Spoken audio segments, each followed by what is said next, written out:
everybody, welcome back to Right to the Source. My name is Robin Harrison and I'm here as ever with the Vic Reeves to my Bob Mortimer, Mr. Ed Birkin. Ed, how are you on this fine sunny day?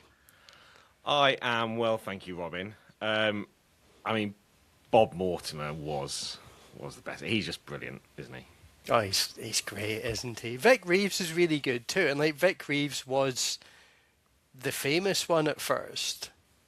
Yeah, but do you ever watch Would I Lie to You? Yeah, I have done. Bob Mortimer, when he's a guest on that, is brilliant and stuff like he does his own he does his own dentistry to himself and stuff like that. But then I watched him when they go fishing, and that was a bit less interesting, if I'm honest. It was. And I'm a guy who owns a lot of fishing rods. Yeah. But I like how you said you own a lot of fishing rods, not that you go fishing a lot. I don't go fishing much. I actually went last weekend, and we were there for less than half an hour. It was also no surprise that no one else was there. It was boiling hot, middle of the day, worst time to go fishing. I had no idea what flies to use. So we then went to the fishmongers, bought some really nice prawns, and went back and had a glass of wine and cooked some prawns up. Fair enough. It's all very civilised. But I mean, I thought part of the appeal was just basically sitting by a lake and nailing cans. Yeah, well, we weren't drinking, and the other guy, literally after 45 seconds, said, I just don't have the patience for this today. So after another half hour of him just sat on the cooler, just on his phone and going, I'm bored, it kind of took away from the enjoyment somewhat. And, well, I mean, congratulations are in order, because H2 has new corporate overlords. We do have corporate overlords. Berkeley, thank you. Weird working for someone again after 10 years, but look, I mean, someone has to impose order and things. Yeah, look, they were clearly very successful in their last deal, so I'm excited what all the plans are talked about. There's going to be I think it's very exciting for the subscribers in terms of what we can do and improve what is quite frankly not a great user experience on a website, as people know, but new product as well. So yeah, nice. I mean, ask me again in 6 months' time if they haven't fired me by then, and I may have a different view. But at the moment, it's exciting. So thank you very much. Yeah, it's very exciting. And you know what's not exciting in my view? What's not exciting? And I'm a bar humbug with this. Okay. I'm super excited about going up next month to watch Sheffield Wednesday at home against Bradford City, which will be terrible. But the World Cup, I mean, I haven't watched much, in fairness, but it just, everything about it just seems so bad. And then stuff I did watch. Like, Spain played, I've watched two half hours of it. Not okay. Anyone cares. Last half hour of Spain-France, and last half hour of England-Argentina. Mm-hmm. And quite frankly, like, Spain were just all over France, and very much deserved to win, and I think France were disappointing. Yeah, France were terrible in that game. Really, really disappointing, because that team has played so well. And it's just quite largely a likeable team. You know, it's just got great players. They're all playing until this point with a degree of kind of freedom, kind of like joie de vivre. And then it just awful. And, you know, England, it's like I've watched a fair bit of the World Cup. Like, I was on holiday in France last week, so I watched the France-Morocco game, which, you know, it's great to watch these games in their native countries. That was a lot of fun. But there's too much of it. There's a lot of games. There's too many games. And then, because I think I've said it in the podcast before, one of the really good things about the World Cup, there's an element of discovery, because you watch teams that you've never considered watching before. But on that point, and I was very much against all these dead rubbers, but Cape Verde, exactly. It's incredible. I mean, like, Scotland were obviously rubbish, but as ever, our fans were great. Yeah, Scott McTominay. I was hoping he was going to light up the World Cup a bit, but he didn't do anything. No. And neither did England in the last match against Argentina, which we won't talk about. It was deserved. I mean, even though Argentina have pretty much been... I think there's no smoke without fire with some of the favouritism stuff, especially against Egypt. But from what I've seen, some pretty underhand tactics early on in the England match, which which got ignored. But England were the architects of their own downfall. So it is Yeah, I what it is. mean, yeah, it was very scrappy, and you felt that Argentina were just really kind of up for a fight. And I mean, there were some great just agricultural tackles in that. This is one of the things. That should favour England. Anyway, I'm sure there's loads of podcasts talking about football. Yeah, We don't need to talk all about right. that. Let's not I talk want to about talk about football. music. I want to talk about music. Music. You're into music, aren't you? I listen to it. Yes. Okay. What song's this from? Let It Never Be Said, The Romance Is Dead, 'Cause There's So Little Else Occupy My Head. There is nothing I need except to function and breathe, but I'm not really fussed, doesn't matter to me. My Way by Frank Sinatra. If I start playing something, will it come through on the... I'm not sure. Let's try it.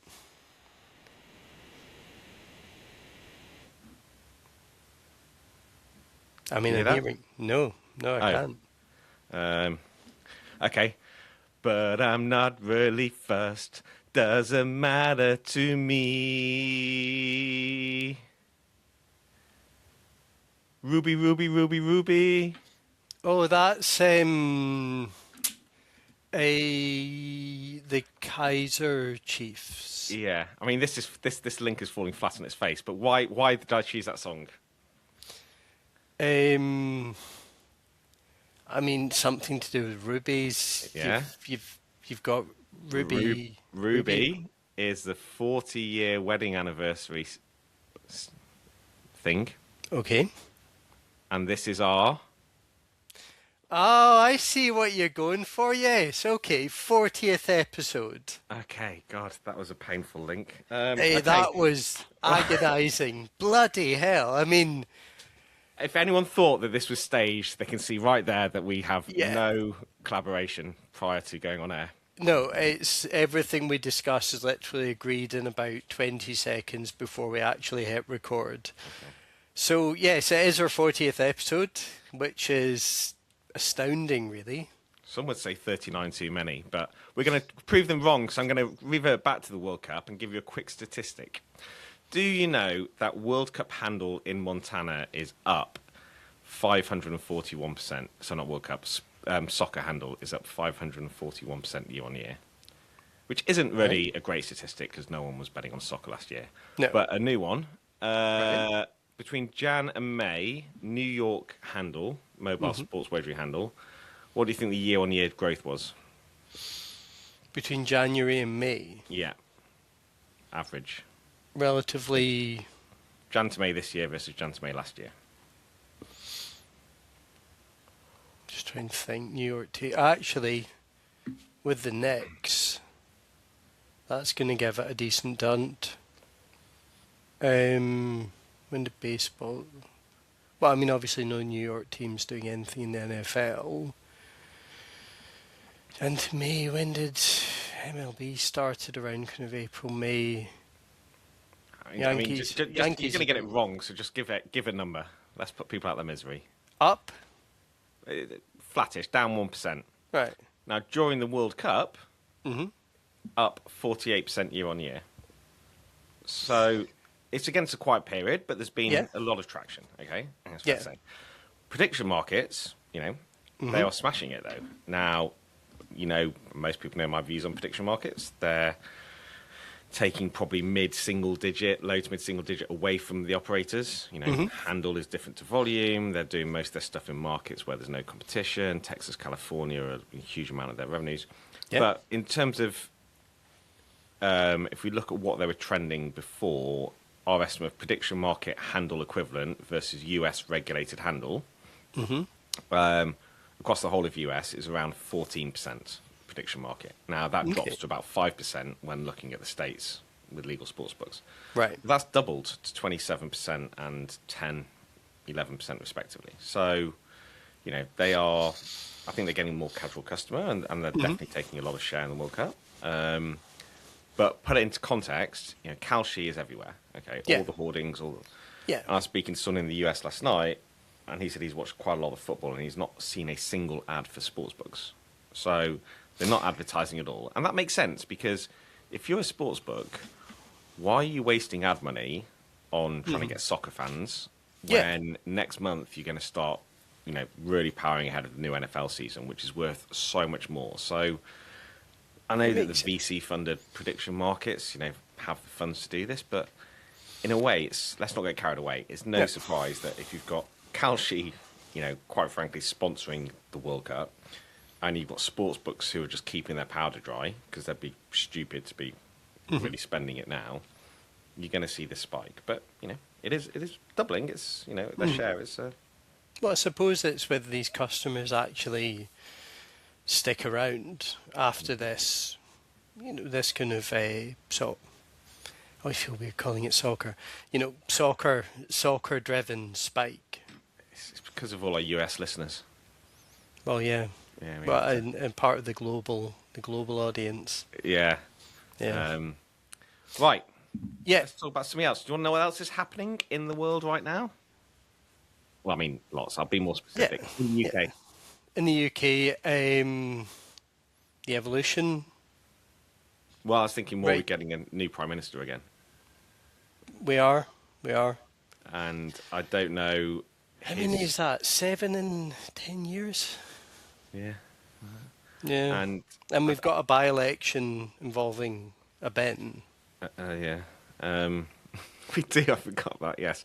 So for those people who are not au fait with UK politics, Yes. Nigel We Farage are. stepped down in protest at people asking about his donations to him, and there's a by-election in his constituency, and a bin is standing, to try and win the place.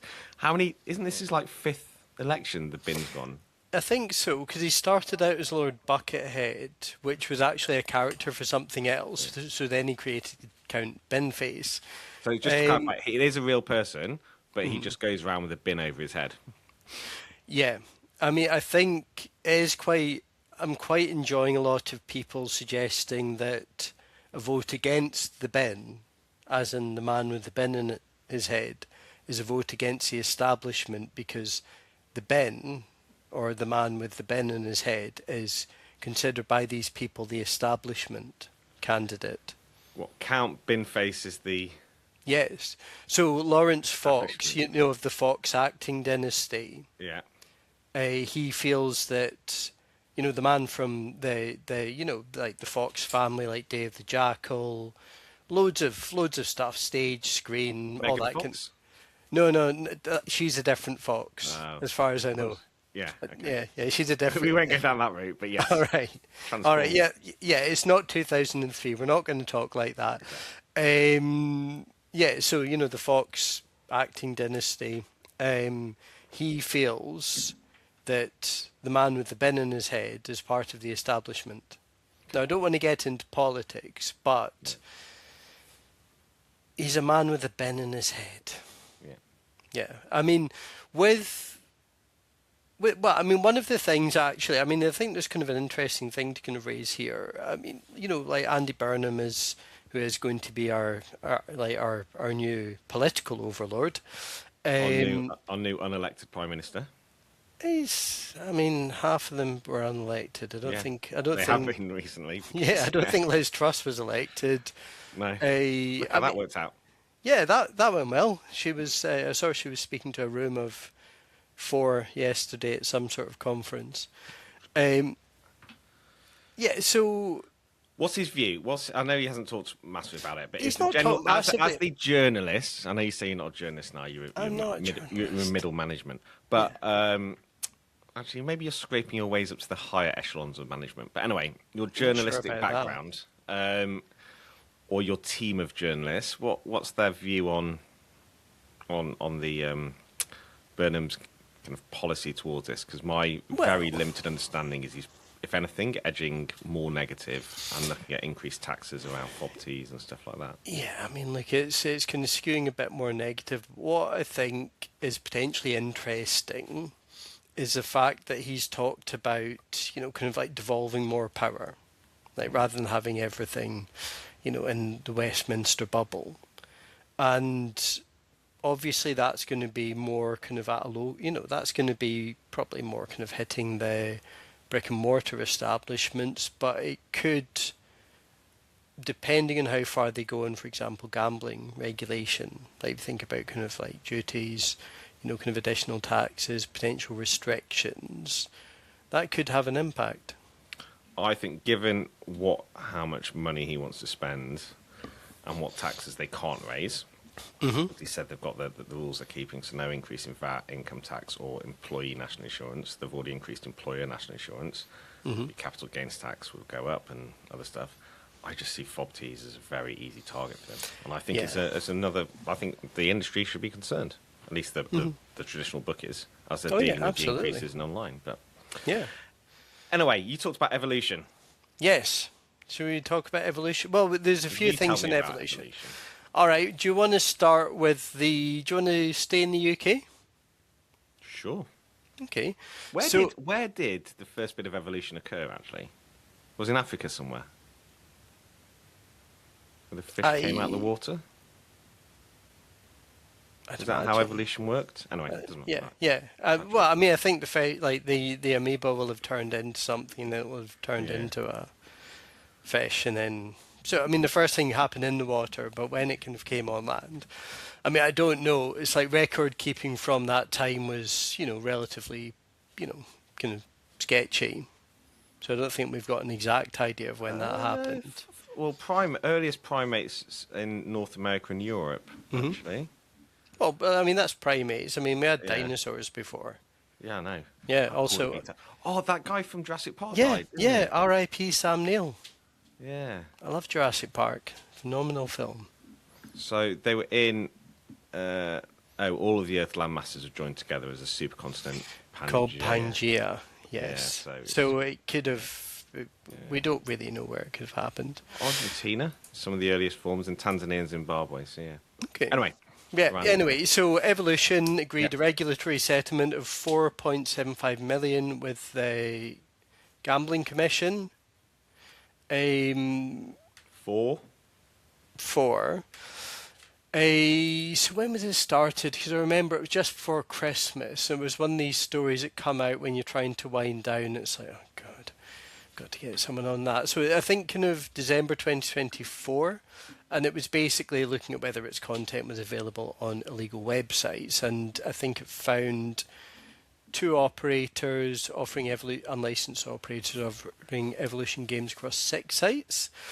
Evolution said, has come out and said that Evolution's stance was that there was no kind of broad evidence of games being found, its content being found on illegal sites. But it did. Let me guess. It was through third-party aggregators, and it wasn't their fault. Well, so it claims that they actively look to evade restrictions that it had put in place, and that these kind of supply agreements have now been bent entirely. So they settled there. Yeah, so they settled there. Said it wasn't their fault and settled anyway, which is business as usual. Yeah.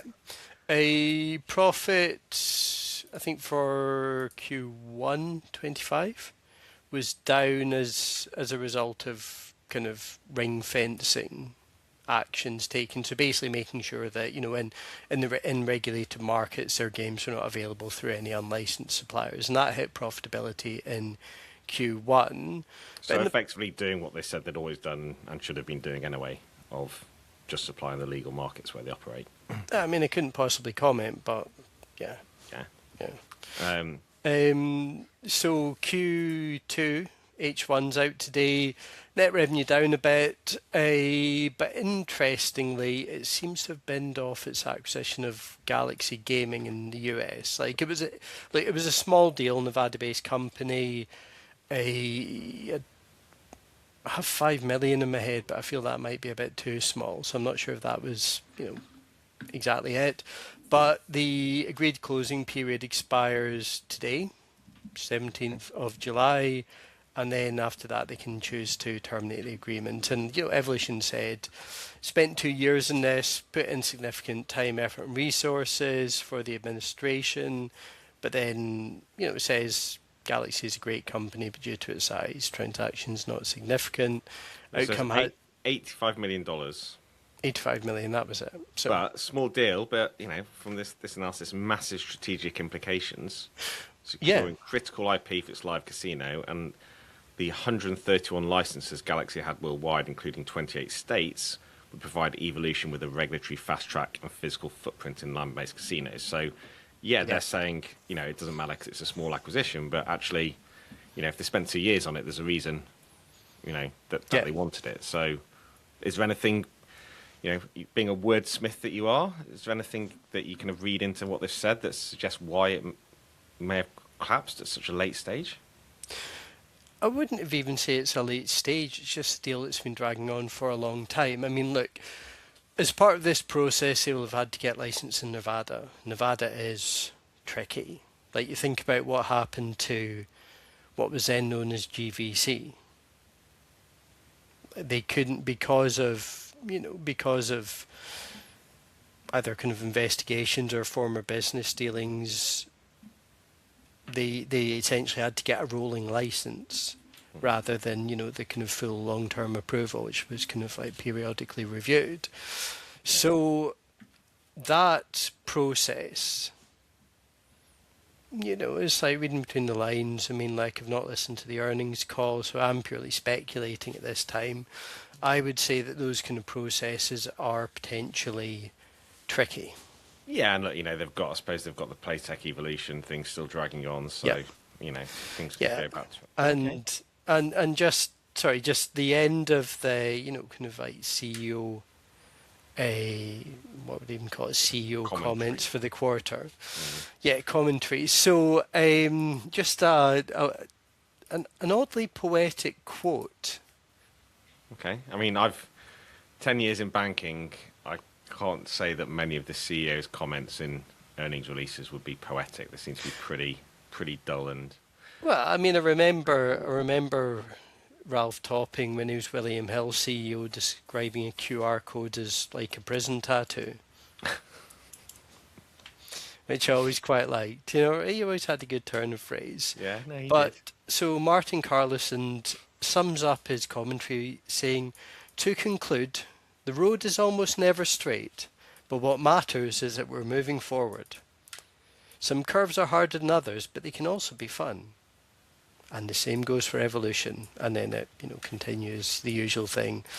Pleased with the progress. Thanks to the great work, energy, commitment of everyone at the team. Looking forward to the rest of the year. Curves can be fun, for people who enjoy roller coasters, which I'm not one of them. But most people who are shareholders don't want a roller coaster ride. They actually want a straight. Yeah, they want boring. They want kind of like motorway, sporadic traffic. Yeah, I mean, let's look at the share price. I mean, so it's down 0.5%, but if you look in the last 1 year, I mean, it's gone from 880 Swedish krona. It was down at 530. Now it's up at 690. I mean, I know all gambling companies have been hit, most of them over this time. But I don't think that telling people a roller coaster of share price can be fun is really the way to be like, come on, guys. Unless you're a hedge fund, in which case they love peaks and troughs. But look, Stan, I was reading yesterday that Netflix is down 40% this year. Interesting. And it got hit 9% yesterday because I think they reported 12.86 billion of revenue and the market was expecting 13 billion. I was like, that's a pretty big hit on the share price. For a narrow miss. Yeah. Just like a solid subscription business. They're blaming it on, I mean, this is so off topic, but things like Meta having the Reels, Instagram Reels, and now you can put it on the big screen so that people are going to have, because apparently the modern population doesn't even have the ability to watch the kind of 30-minute episodes on Netflix. They now only want the kind of 2-minute reels. They want it broken up into reels. So that means that Netflix are going to put out shows as reels, where you get everything in a 30-second blast. I mean, it's just, and then probably ads between. It's just sad how little people's concentration is. But anyway, I mean, look, films are getting too long. Yeah, that's true. To find a 90-minute film, you have to go proper old school. Yeah, 90 minutes, kind of like beginning, middle, and end, done, go and do something else with your life. I may have said this on a previous one. I watched Tom Cruise's breakout film the other week. Did I mention this last week? His breakout film. Yeah. What's that? Days of Thunder? No. Risky Business? Risky Business. Yeah, that's a great film. Yeah. Yeah. Because I'm now going proper old school in the films just to find a 90-minute one. But Yeah, 90 minutes. It's all you need. It's all you need. it is. You know? Remember when football used to be 90 minutes? Yeah, but, well, I mean, then you've got half time, then you've got added time, then you've got the Powerade hydration break. Yeah. Soon you'll have the halftime concert featuring Pitbull. Then you'll have the the multi-ball period where you have. Do you know the average time? I was going to double check that a ball is in play in the Premier League last season out of 90 minutes. And bear in mind, they also now have, like, some of the added time goes on. There's probably about 10 minutes extra added time now, so out of 100 minutes. Okay, so out of 100 minutes, a 36 minutes. Okay. I mean, that would be ridiculous. But no, 54, 55 minutes. So, like, that's 45% of the time the ball isn't being kicked. Mm. Like, yeah. Anyway. What else are we talking about, Robin? Or is that it? Are we wrapping it up with a pretty quick one now we're back? It's only 27 minutes in. Or is it, what else is... Oh, I know what's been interesting. You don't think this is interesting, but I do. Okay. Germany has, I think, quietly increased the maximum slot stake from €1 to between €3 and €5. Yeah. Depending on which I think, I know you said it's too late because, people have already gone and, that's true and that, it's still a low limit. But it's not. So if you look at what the UK GC said, and this is percent of slot stakes, so I don't know whether it's the number of stakes rather than the volume. Because obviously, 100 £1 stakes versus £100 stakes, is that actually 99%, just over 99% of £1 stakes, or is it 50%, depending on if you're taking the value or the volume? But the Commission's data showed more than 87% of slot stakes are up to £1, Okay. 96% up to £2, and 99% up to £5. So, having the kind of €3, €5, okay, it's not going to help. The high rollers are going nowhere near it. No. I don't necessarily agree with slot stakes, limits, but it's a material change from €1. I really, really think it is. It is a material change, but then you've also got minimum spin speeds, stuff like that. True. So it's like, you can play more, but then you're having to wait a set amount of time. It just, I just feel this would have been something like a year or two in. This is a nice kind of decisive action to make the market more competitive. And it's good that it's happening, but everything is happening very gradually. And I think that's... It's better than not happening or going the wrong direction. I mean, what's going on? It's usually me who's trying to inject a note of positivity, and you're doing the naysaying. We've been critical of Germany, but if you look at most of the markets, they're getting more negative, and not in a bad way. Brazil's tightened up its advertising laws and glanced through them. It's like all of that makes sense. Like there's nothing bad on that. It's just being a bit more responsible. But most things are kind of going away from operators, and Germany, or the industry in Germany, just had terrible legislation, and if they're now starting to listen and shift things, albeit slowly, in the right direction, I think we need to be grateful and okay. Well, it's pulled one back. Yeah, it's got a late goal. Still a bit of time to play in the game, and they just need another 5 or 7 goals to get back level. Right. As to finish for me, a little bit more data. All right. And just like the actual World Cup, which seems to be going on forever, our analysis of this World Cup is going to continue to go on forever because we're going back to that. So, right. I noticed that your Steve Sidwell of iGaming Business wrote, I think it was him who wrote an article about Entain, who said the World Cup would be worth 1% to them. Yeah. So, let's play a game of how much the June figures in Sweden, and then we'll do Taiwan.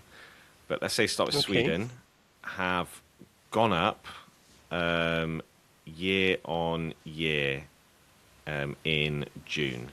And I believe this is Svenska Spel rather than the actual whole market. Okay.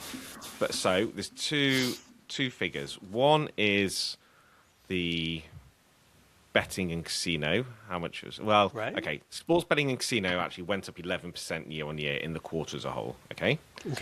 But the men's World Cup. So how much was in June alone? How much was the sport and casino business up, and how much was the sports betting business alone up? So sporting casinos online, sports betting retail. Sports betting online as well. So just sports betting, Alan. Oh, just total sports betting. When did Sweden made it to the round of 32? Did they not? I didn't watch. So Okay. I think they did. They were managed by Graham Potter. yes, they were. Yeah, who managed Chelsea. Was it Brighton where he kind of did the breakout job? I think so. Yeah. I would say it's up around 15%. Okay. And then for sports betting overall, I would say, and I think I'm thinking of Denmark figures where it was a bit down in previously. So I would say sports betting alone is up maybe 20%, around that. So the business area's revenue was up 24% in June, and sports betting was up 135%. So sports is really pushing it. So if we translate that to Entain, and I know there's a lot of gaming-led brands there, and just as in Sweden, it's mainly 135% up in sports, but that only 24% overall because they're mainly iCasino. But 24% in 1 month, just taking seasonality out of it, make it easy. That would suggest kind of 2% up over for the year. It's divided by 12 months versus Entain's 1%. But then you've got July as well, so it's kind of implying, a run rate of 4% contribution. Maybe a bit less in July because of fewer games and Sweden are out, but 3%. And I'd say that seems a lot fairer than, I think the 1% comment by Entain just seems very low. And then Taiwan lottery, a sports lottery, highest June figure on record, up 60% year on year. Which again, that's that, but that's pretty good. And that was with a steady GGR margin month on month, so they didn't have any GGR. Okay. Well, I assume the lottery is probably pari-mutuel anyway. So, but yeah, so we look at these, so the World Cup is, having, material uplift. So we saw it in the US, obviously because they're in that market. We've seen in Europe, even in Asia, Taiwan didn't have a team. It's a sports lottery, but they're still seeing strong growth. So, as much as I think that the World Cup's been tarnished and haven't watched it, it is generating the betting volumes we want. And we'd forecast 60 billion of turnover, of which 2.9 billion in the US, from at least the data we're seeing from Montana weekly data, which is tiny, admittedly, but they spit out sports and look at some New York stuff. I think they're going to be well ahead of that, to be honest. I think. Well, I suppose part of it is they have a lot more games. Like, I think there was something, I think it was like after the round of 32, more games had been played than were played in the entirety of Qatar in 2022. Something mad like that. But as you said with prediction markets, will they keep the customers? And, we've always said this isn't about revenue. Like, yes, operators would like, to have a higher margin, but quite frankly, it's about customer acquisition. And, if they have some bad results that goes against them, more money in the customer's pocket, they'll probably get it back over time. Yeah. So sports betting up 135%. Sweden, total revenue up 24%. Newly registered customers. Okay, Yeah. this is newly registered customers rather than active customers. But that was up 340%. Wow. So, it is, as we've said, this should be viewed as a customer acquisition tool. And quite frankly, even if it had been a terrible World Cup on margin, which I don't think it has been at all, No.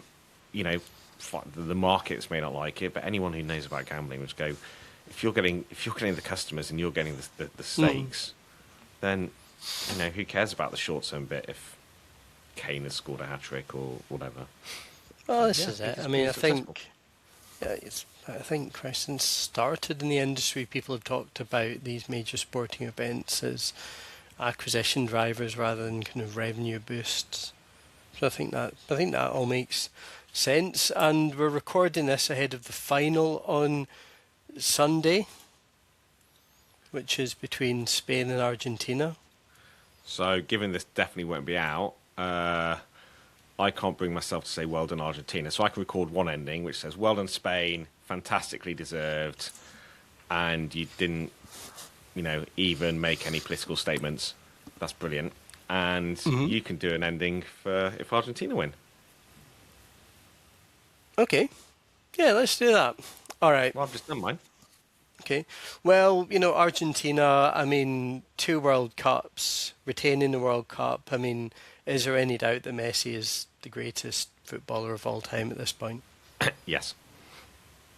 I think that's still up for debate, personally. But anyway. All right. Who is then? Who is? Well, I don't want to say of all time because I didn't see, I think it is hard to compare the likes of Maradona and Pele and stuff, and didn't see. I mean, even I know no one's going to really put him in that bracket, but still heard about George Best in his prime. I suppose you can also argue, performance versus, is someone more talented if they're just getting pissed every night and stuff like that. But I just think Messi is unbelievably talented, clearly. Yeah. And he's very good at his dribbling, scoring. I just think Ronaldo is a better. He has everything: left foot, right foot, header, strength. I mean, Messi has strength, but The thing is, fan. I think That said, and I don't like Messi at all, but the fact that I think it's close and actually they're comparable, and I'm so biased towards Ronaldo means that Messi probably is better. yeah. But I mean, just find him hard to like. I find Ronaldo equally hard to like. But And I just Messi, think, someone told me he did like two sprints in one game or something. Yeah. He's literally just walking football. But I think it helps when he has the thing with Messi is he's always played in a really, really good team that's been built around him. yeah, And then, okay, he hasn't got that LA Galaxy, but he's playing in a league that, no offense to America, is quite frankly very much below his ability. Okay? Inter Miami, I think is the Yeah, team. sorry, into Miami. Yeah. So, I don't know. I just think he hasn't tested himself in the way Ronaldo has. And let's look at Ronaldo's goal record is just unbelievably phenomenal. But if you think about where Ronaldo has gone, he's gone to.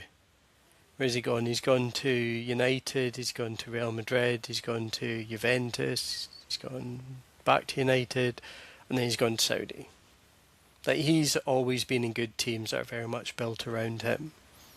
The United team wasn't built around him. I don't know if the Real Madrid team wasn't, but he was just in a good team. It And was.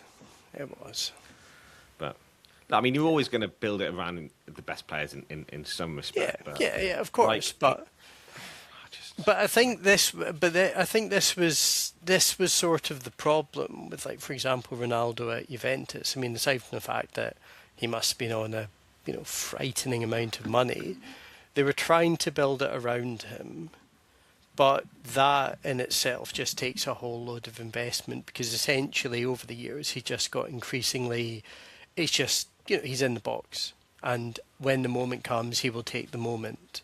Because he's less mobile. I mean, he's older. He's 41. Of course he is, Yeah, but his Serie A stats, yeah? So he was pretty old there. So he went to a team that weren't, I believe, that great. Well, I think they were winning the league every year. I'm not sure it was. So he signed and they won 2 consecutive Serie A titles. I'll have a look. I don't think we won before. He scored in the league 81 goals and 16 assists in 98 appearances. I mean, that is just... It's good. It's good. I mean, Messi wasn't great in France, was he? As far as I recall. I mean, he probably. This is the thing. He probably was, and we just kind of. He wasn't as good as he's previously been. I don't know. But anyway, that feels like a good place to stop because I don't think we're in any position to judge to ultimately to really judge the merits of two of the most kind of dedicated and kind of talented athletes in history. Yeah, I mean, some would argue that about 5 minutes ago would have been a good place to stop, but yeah, we can, like, Tom, if you think this bit doesn't work, cut this bit out. No. I'm fed up of your new guy. Oh, that's going to annoy him. He can do it. Just cutting out all my golden stuff. What golden stuff? Well, I wouldn't say it if it wasn't golden, surely. I mean, he's refining your gold to make sure it's the actual golden nuggets rather than, well, I mean, mainly the swear words. But anyway, right. Yeah, right. So, yeah, let's finish that. So, congratulations to either Argentina and Infantini, or congratulations to Spain, depending on who won by the time this is out. Yeah. So we'll be back next week. Thank you very much for listening, and we'll see you in the next one.